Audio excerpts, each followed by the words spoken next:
Di pantai Danau Genesaret, orang banyak mengerumuni Yesus hendak mendengarkan dia. Dan dia mengajar orang banyak itu dari atas perahu. Ketika dia mengajar dari atas perahu, dia melihat sekelompok nelayan pulang tanpa membawa ikan seekor pun. Dan mereka sedang membersihkan jala mereka. Setelah selesai dia mengajar, dia menjumpai Petrus dan mengatakan, "Tebarkanlah jalamu ke tempat yang agak dalam."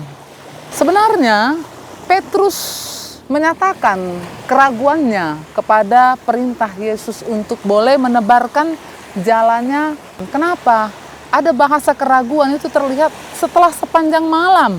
Kami bekerja keras tapi tidak ada hasilnya. Dan ini sebenarnya adalah sebuah ujian bagi Petrus bersama dengan rekan-rekannya. Ujian dalam keadaan gagal, dalam keadaan lelah, dan mereka sebenarnya memilih untuk istirahat, tetapi mereka diminta mengulang sekali lagi, bukan karena mereka tidak mengetahui medan di mana ikan itu berada. Mereka adalah orang-orang yang ahli dalam hal menangkap ikan. Tetapi Petrus melihat siapa yang menyuruhnya. Yang menyuruhnya adalah Yesus, yang adalah Tuhan yang menyembuhkan mertuanya.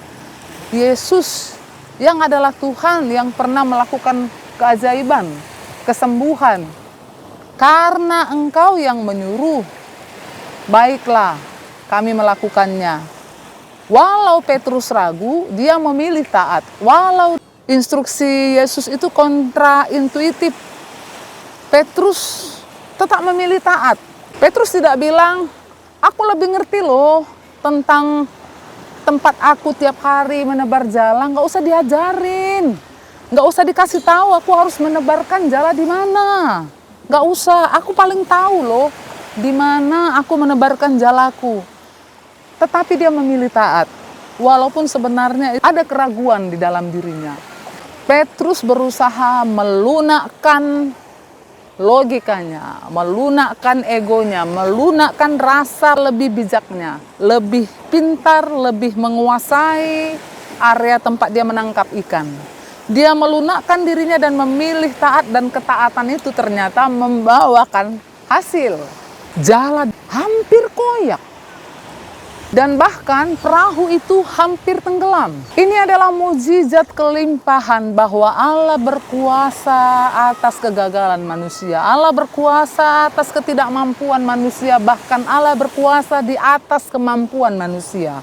Karena Dia Allah. Pengalaman itu membuat Petrus tersungkur ke bawah kaki Yesus dan dia menyadari dirinya. Dan dia berkata, "Pergilah daripadaku, aku ini orang berdosa."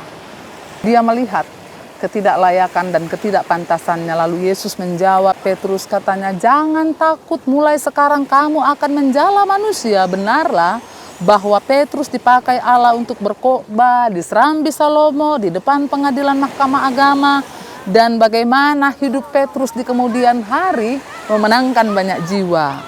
Menjala ikan untuk dibunuh, dimakan, tetapi untuk menjala manusia, membawa manusia mengenal Allah.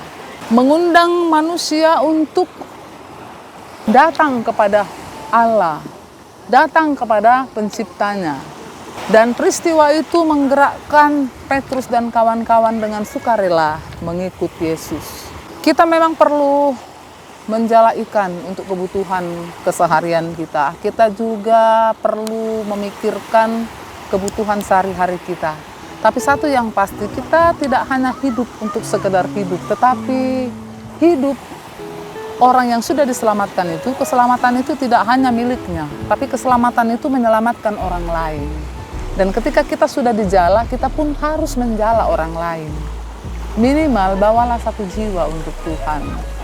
Dan kalau Tuhan berperan dan kita menganggap sepertinya kita tidak mungkin, kita gagal, kita tidak bisa. Iya, kalau kita menggunakan kekuatan kita sendiri, tentu kita nggak akan bisa.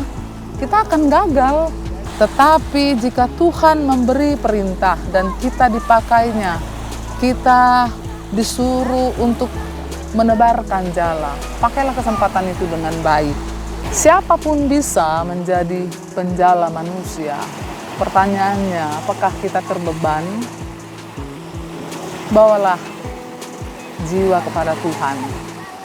I have decided to follow Jesus.